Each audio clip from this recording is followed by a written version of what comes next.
calling right now. The proceeding was a test of NOAA weather radio station WXL-46's warning alarm systems.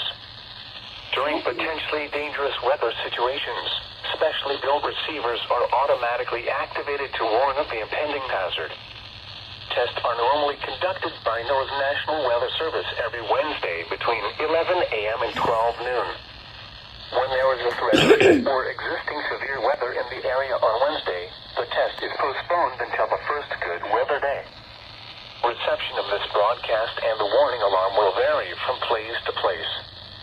This variability, normally more noticeable at greater distances from the transmitter, will occur even though you are using a good quality receiver in perfect working order. The warning alarm will be activated for watches and warnings affecting the following counties: Christian, Dade, Dallas, Douglas, Greene, Laclede, Lawrence, That's where the counties in Polk, Missouri are. Stone, Taney, Webster, and Wright. This has been a test of the NOAA weather radio warning system. We now return to normal programming.